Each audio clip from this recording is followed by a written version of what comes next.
Et quand on est dans cette recherche de prise de muscle, qu'on veut vraiment optimiser son entraînement, pourquoi c'est pertinent d'avoir vraiment un programme adapté à soi?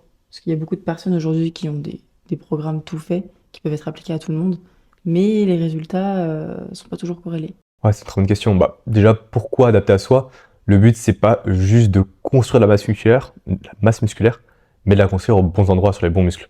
Si aujourd'hui, tu as un point fort, enfin un point faible, par exemple épaule, et que tu as travaillé tes bras, que tu as travaillé tes pecs, etc., oui, tu vas prendre de la musculaire, oui, tu vas te développer, mais au final, ton rendu final sera pas esthétique. Tu n'auras pas un physique qui va être vraiment plus beau qu'au début, et c'est pas le but. Le but, c'est avant tout de développer le physique de manière harmonieuse, de manière équilibrée.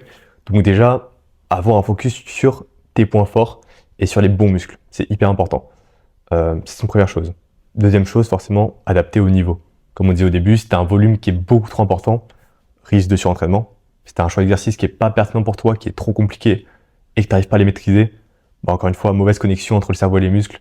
T'ancres des mauvais mouvements, tu risques de te blesser et tu risques surtout de mal faire le mouvement. Et, ouais, c'est avant tout ça, forcément, réussir à travailler les bons muscles, les travailler de la bonne façon et ne pas te surentraîner, c'est vraiment l'essentiel.